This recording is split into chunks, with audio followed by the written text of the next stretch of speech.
Subscribe কৰক job information of Assam চেনেলটো আৰু লগতে থকা বেল আইকনটো প্ৰেছ কৰিবলৈ নাপাহৰিব যাতে সকলোখিনি জব আপডেট আপোনালোকে পাই থাকে।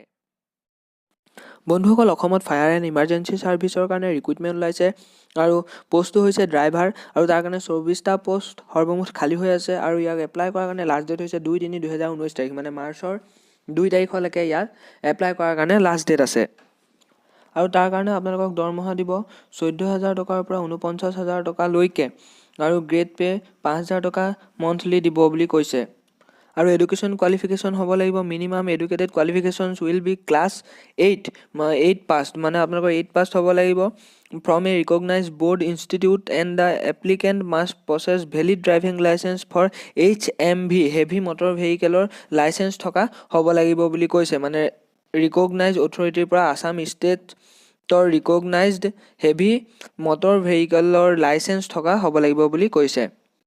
আৰু তাৰ কাৰণে আপোনালোকক বয়স ধৰি দিছে 18 পৰা 25 বছৰলৈকে, কিন্তু তাৰ মাজত এটা তেওঁলোকে কথা কৈছে যে SC STৰ কাৰণে তেওঁলোকে 5 বছৰ সকাহ দিছে, মানে 5 বছৰ বেছি হ'লেও হ'ব আৰু MOBC OBCৰ কাৰণে তেওঁলোকে 3 বছৰ সকাহ দিছে, মানে 3 বছৰ বেছি হ'লেও হ'ব। MOBC OBCৰ ক্ষেত্ৰত 3 বছৰ আৰু SCৰ কাৰণে তেওঁলোকে 5 বছৰৰ সকাহ দিছে।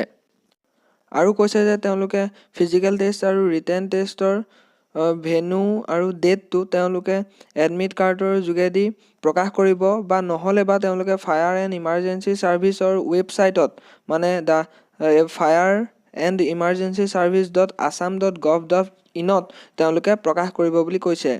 আৰু আপোনালোকে এপ্লাই কৰিবৰ কাৰণে fire and emergency service.assam.gov.in visit কৰিলে মানে আপোনালোকে এপ্লাই কৰিব পাৰিব বুলি কৈছে।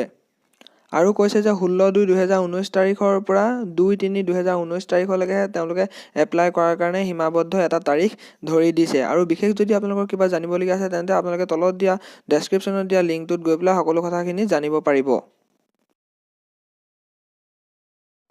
যদি ভিডিঅ'টো ভাল পালে তেন্তে লাইক, কমেণ্ট আৰু শ্বেয়াৰ কৰিবলৈ নাপাহৰিব আৰু সকলোৱে মোৰ চেনেলটো প্লিজ ছাবস্ক্ৰাইব কৰি দিব। ধন্যবাদ।